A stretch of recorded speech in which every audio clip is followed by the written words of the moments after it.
თქვენ ახალგაზრდები ახსენეთ არაერთხელ და ხო აი განსაკუთრებულ აღფრთოვანებას იწვევს ალბათ ამ ახალგაზრდების ასეთი აქტიურობა ისევე როგორც ყველა სფეროს წარმომადგენლები მათ შორის ხელოვანები სხვადასხვა პროფესიის ადამიანები ალბათ ატყობთ რომ ყოველდღე რაოდენობით გამოდიან ქუჩებში მაგრამ აი მე პირველ რიგში მაინტერესებს თქვენ რადგან არ იყავით ქვეყანაში მაგრამ თვალყურს ადევნებდით დარწმუნებული ვარ იმ ყველაფერს რაც ხდებოდა ის კადრები თუ ნახეთ როგორ უსწორდებოდნენ ეს ნიღბიანები საშინელი კადრები, ეს იყო საშინელი კადრები, საშინელი სანახავი იყო. თან რაც კადრები არსებობს ხო ერთია და რამდენი კადრი არ არის გადაღებული, რაც ვიცით, რაც ჩემს გარშემო, ჩემ ახლობლებს, ნაცნობებს, ჟურნალისტებს, აი ბევრი ხო არც არის გადაღებული, რაღაც გაუსაძლისი ძალადობის მსხვერპლი გახდა ხალხი და როგორ შეიძლება რომ ესეთი გამეტებით ცემო, ურტყა, გაიმეტო შენი თანამემამულე, შენც ხო ქართველი ხარ. მე მახსოვს, როცა პოლიცია გადავიდა ხალხის მხარეზე, ესეთი ისტორია გვახსოვს ჩვენ, როცა ჯარი დაუდგა გვერდზე ხალხს და აი ეს იმედს მაძლევს ეს ერთიანი საქართველოს ნიშნებს ვხედავ მე ამ გაერთიანებულ ერს და ამიტომ მე ძალიან დიდი იმედი მაქვს რომ დაძლევს ალბათ ჩემი ერი აი ამ განსაცდელსაც ხა გასაგებია რომ ძალიან დიდი ცდუნება უარი თქვა რაღაცა იმ თანამდებობებზე და იმ კეთილდღეობაზე და იმ რაღაც კომფორტზე რომელიც დღესდღეობით სხვადასხვა ადამიანებს აქვთ ხო ჩვენ ქვეყანაში მაგრამ ქვეყნის და საქართველოს და მომავლის ფასად ხო არ უნდა მოხდეს ეს თუ თვლით თავს რომ პატრიოტი ხარ, პირველ რიგში უნდა იყოს შენი ქვეყნის ინტერესების რაღაც დამცველი და არ ვიცი, რაღაცა კონსტიტუციის დამცველი ელემენტარულად ხო, თუ ხელისუფალი ხარ და არ ვიცი, არ შეიძლება რომ ესე სხვადასხვა დროს სხვადასხვა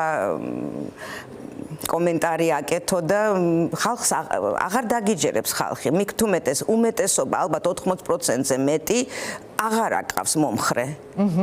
და როგორ არ უნდა მოისმინო ერის ხმა, სიტყვა, როგორ არ უნდა გააცნობიერო, რომ ქვეყანა არის კრიზისში და სადამდე მიგვიყვანს ეს ყველაფერი. მე ძალიან არ მინდა რომ ეს ყველაფერი მივიდეს რაღაცა უარეს რაღაც დაპირისპირებამდე თუნდაც სამოქალაქო ომამდე და ასე შემდეგ იმიტომ რომ მაინც ძალიან მცირე ნაწილი არის რაცაც მე ვხედავ და უყურებ უკვე მათი მომხრე აი თქვენს გარშემო ასეთი განწყობა კაპიტანინო თქვენ ნათქვამს თქვენ სიტყვას თქვენს მიმართვას ნებისმიერ განცხადებას აქვს უდიდესი მნიშვნელობა ძალიან ბევრი ადამიანისთვის იმიტომ რომ უყვარხართ პატივს გცემენ და აი მართლა თუ კი ჩემთვის მაგალითად სიმბოლო ხართ თქვენ და თქვენი დასიმთლიანად იმისა თუნდაც საქართველოს ერთიანობა როგორ არის ასახული ხო თქვენს ცეკვებში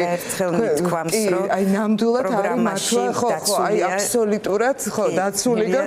ერთიანი საქართველოს მთელი სიმბოლიკა ამიტომ მართლა ძალიან მნიშვნელოვანია თქვენი ნათქვამი ყველაფერი აი თქვენს გარშემოც ასეთ ვითარებას ხედავთ აი ასე ვფიქრობთ რომ ასეთ განწყობები კი მე ვხედავ ჩემ გარშემო ამ ვითარებას მით იმისა რომ მე ძალიან ბევრი ახლობელი მყავს რომელსაც განსხვავებული აზრი აქვს და მე საერთოდ ვთვლი რომ ადამიანის განსხვავებულ აზრს უნდა სცე პატივი აი თუნდაც ჩვენი ანსამბლი რო ავიღოთ 100-ზე მეტი ადამიანი მუშაობს ჩემთან ცეკვავს იქაც ახლა არის განსხვავებული აზრი რაღაც ისე რო გითხრათ პროცენტულად 65% არის განწყობილია ესე როგორც ყველა ჩვენი ახალგაზრდა და ოპოზიციურად სადღაც 35% შეიძლება იყოს ოცნების მხარდამჭერია ესე მაგრამ ზუსტად აი ვერტით როგორ არის ჩვენ ამაზე მოწოდებებს არ ვაკეთებთ არასდროს და აი პოლიტიკაზე კამათი ჩვენთან არ არის. აი ძალიან ისეთი დასიქვავს. აი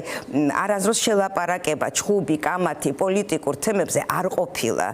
აი ეს ჩემთვის იმის მანიშნებელია რომ შეიძლება რომ ადამიანმა სხვადასხვა აზრი იქონიოს და არ დახოცოს ერთმანეთი არ გალანძღოს უწმაწური სიტყვებით არ ვიცი რაღაცა გაუსაძლისი ძალადობაზე და სასახლეო გამეტებაზე ხო ზედმეტია ლაპარაკიც ემატყებაზე აი სიტყვიერი შეურაცხყოფაც არ მესმის აი ისეთი უწმაწური სიტყვები მოდის ხოლმე და ისეთი ლანძღვა გინება გინდათ ამ სოციალურ ქსელში თუ თუნდაც თუ ეთერიდან თუ საერთოდ არ ვიცი ალბათ არის ოჯახებშიც კონფლიქტები ალბათ ხო მაგრამ შეიძლება ამის რაღაცნაირად დალაგება იმიტომ რომ ყველას ხო ერთი გვინდა მე ვერ დავიჯერო რომელიმე ქართველს არ უნდოდეს თავისი ქვეყნის კარგად ყოფნა და მომავალი რაღაცა კონდეს ნათელი და კეთილდღეობა ყველას უნდა ხო ომი არავის არ უნდა და არეულობა არავის არ უნდა მაგრამ როცა ხედავ რომ ქვეყანა არასწორი გეზით არის მიმართული და რაღაც მიდის იქ სადაც ნუ დაღუპვა ფაქტიურად არავის აღარ უნდა რუსეთის გუბერნიად აქციოს ეს ქვეყანა ამას ებრძვის ზუსტად ახალგაზრდობა ამას მოითხოვს და თუ ეხლა კი ჩვენი ხსნა რა თქმა უნდა არის რომ ვიყოთ უფრო გაერთიანებული უფრო ევროპისკენ ვიყოთ უფრო დასავლეთისკენ ჩვენი რაღაც არ ვიცი მენტალიტეტიც ესეა საუკუნეებიდან მოყოლებული საქართველოს ყოველთვის ევროპისკენ იყო მიმართული ყოველთვის ითვლებოდა რომ ჩვენ ევროპა ვართ და ამიტომ არ არის გასაკვირი რომ ახალგაზრდებს და არა მარტო ახალგაზრდებს ყველას ეს უნდა და როცა ესეთი განცხადებები გესმის სახელმწიფოს წარმომადგენლებისგან ნუ ეს რა თქმა უნდა რაღაცა გაგდებს რაღაც გაურკვევლობაში ვეღარ ხვდები სად მიექანება ქვეყანა ხო აი სადამდე შეიძლება კაპიტანინო მივიდეს ეს პროცესი თუ არ განიმუხტა და როგორ გესახებათ გამოსავალი როგორ ფიქრობთ აი რა უნდა მოხდეს ახლა რომ იცით რა არ ვიცი მე ხო გითხარით მე არანაირი რეცეპტი არ გამაჩნია მაგრამ რაღაცა ალბათ არსებობს სხვადასხვა საშუალება რითიც შეიძლება ეს განიმუხტოს და ეს სახელმწიფოს გასაკეთებელია ხო ეს ამისთვის არსებობს სხვადასხვა საშუალებები რითიც შეიძლება რაღაცნაირად მოგვარდეს ეს პრობლემა და ამ კრიზისიდან ამოვიდეს ქვეყანა და ნუ ახლა ხო გითხარით მე არ ვარ პოლიტიკოსი და ექსპერტი რომ როგორც აი საზოგადოების წარმომადგენელი როგორ ხედავთ მაგრამ მე მაინც მგონია რომ ესე მალე ალბათ რთული იქნება იმიტომ რომ 12 წელი მეთოდურად მიდიოდა ამის რაღაცნაირად იქითკენ მის რაღაც ნელ-ნელა განსაკუთრებით ბოლო წლებში და თუ ჩვენ ის არ მოგწონდა რაც ადრე იყო და იმას ვაპროტესტებდით ეხლა რატო იგივეს რატო ჩადის ქართული ოცნება ხო ამდენი პატიმარი ასე დაჭერილი ახალგაზრდები ფაქტიურად არაფრის გულისთვის ხო ზოგი ქუჩიდან ზოგი სახლიდან წაყვანილი და ნუ არ ვიცი ესე იგი თუ ის ცუდი იყო ეს რატოა მაშინ კარგი ხო ამიტომ რაღაცა გამოსავალი აუცილებლად უნდა მოიძებნოს და ეს გამოსავალი რა თქმა უნდა ხალხს ძალიან დიდი ძალა აქვს მე მჯერა ჩემი ხალხის ესე არის უმრავლესობა ნამდვილად და რაღაც ანგარიში უნდა გაუწიოს თავის ხალხს აი ამ უმრავლესობას როგორც არ უნდა ამბობდნენ რომ არ არის ნამდვილად ჩვენ ვხედავთ რომ ეს უმრავლესობაა და არ ვიცი მე მგონი მე ვგითხარით რომ ეს ჩემანსამშიც არის რაღაც სხვადასხვა აზრები მაგრამ უმრავლესობა არის ოპოზიციურად განწყობილი და ამიტომ მე ვთვლი რომ ეს უნდა გათვალისწინებული იყოს და სახელმწიფო უნდა დაფიქრდეს ამაზე ხო, დიდი დაფიქრება მართებს ნამდვილად და პასუხისმგებლობაც ყოველთვის არის იმ ძალაზე, ვინც ითვლება მართლ პოლიტიკურ ძალას, ვინც ხელშიც არის პოლიცია და ოჯახის უფროსი, პასუხისმგებელია ყველა თავის ოჯახის წევრზე. როგორც მე ვარ პასუხისმგებელი ჩემი ანსამბლის ყველა წევრზე, ხო? აი ეს ხელისუფლებამ უნდა რაღაც სახელმწიფომ რაღაც მიიღოს გადაწყვეტილება, მათი პასუხისმგებლობა ის რაც დღეს ხდება. იმიტომ რომ ეს მოიტანა იმან ხო იმ რაღაც პროცესებმა რამაც მიგვიყვანა აქამდე ხო და ყველაფერი უნდა გააკეთოს იმისთვის რომ აი ეს დაპირისპირება რომელსაც თავად ხელს უწყობს აი ეს არის ალბათ ყველაზე ცუდი ხო რომ აი ამ ზიზღის კამპანიას ერთმანეთის მიმართ დაპირისპირებას ადამიანების ერთმანეთზე გადაკიდებას კი არ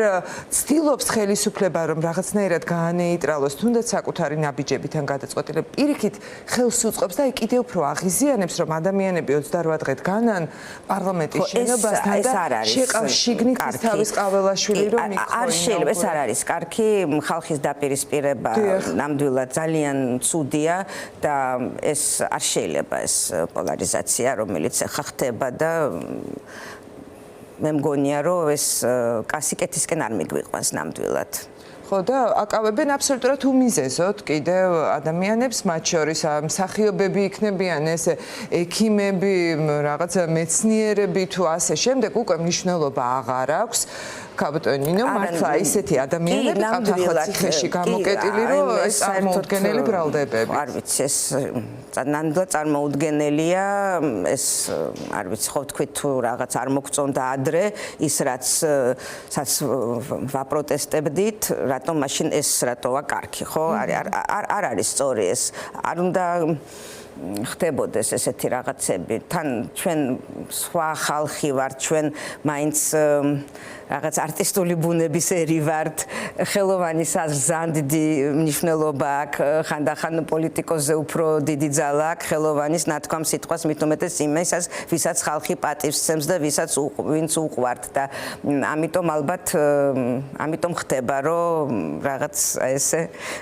განსაკუთრებული არიან ხო და ესეც რუსული მეთოდია, იმიტომ რომ ჩვენ აი ეს არის იცით ძალიან გულდასაწყვეტი ჩემთვის და შემაშფოთებელი, რომ აი ზუსტად რაღაც კალკით გადაღებული ის რაც რუსეთმა დაიწყო ზუსტად აი 12 თუ 15 წლის წინ, იგივე კანონების შემოღებით, იგივე ამ რაღაც რასაც აკეთებდნენ თუნდაც ხელოვანების მიმართ, აი ეს ყველაფერი რაღაცა მეორდება, რაღაცა ეს რუსული პროპაგანდა გადმოიღეს აქ და აქ არ იმუშავებს ეს, ძალიან ცოტაზე თუ იმუშავებს, ისევ იმაზე, ვისაც რაღაც ხეირი აქვს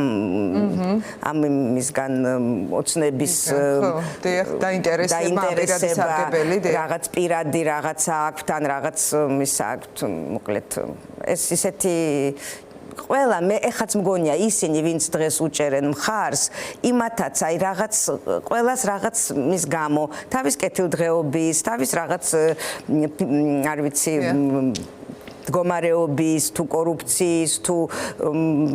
სახელმწიფო მოხელეა თუ რაღაცა ხეირი მოკლედ რაღაცა აქვს და აქედან გამარა ეს არ ნიშნავს რომ ამას უნდა სახელმწიფო გადააყოლო ქვეყანა გადააყოლო და საქართველო იმიტომ რომ საქართველო უპირველეს ყოვლისა უნდა იყოს და ეს ერთიანი და აი ესეთი განათებული ახალგაზრდები ესეთი ფერადი ესეთი რა ვიცი იმედიანი მე ჯერ არ მახსოვს და არ მინახია და ეს მაძლევს იმედს რომ რა ვიცი ცუდი არაფერი არ უნდა მოხდეს. ძალიან დიდი მადლობა კაპიტონინო, აუცილებლად წავალთ ხორუმით ევროპისკენ. მეც დარწმუნებული ვარ ამაში. უღრმესი მადლობა თქვენ სტუმრობისთვის და ძალიან საინტერესო ინტერვიუსი.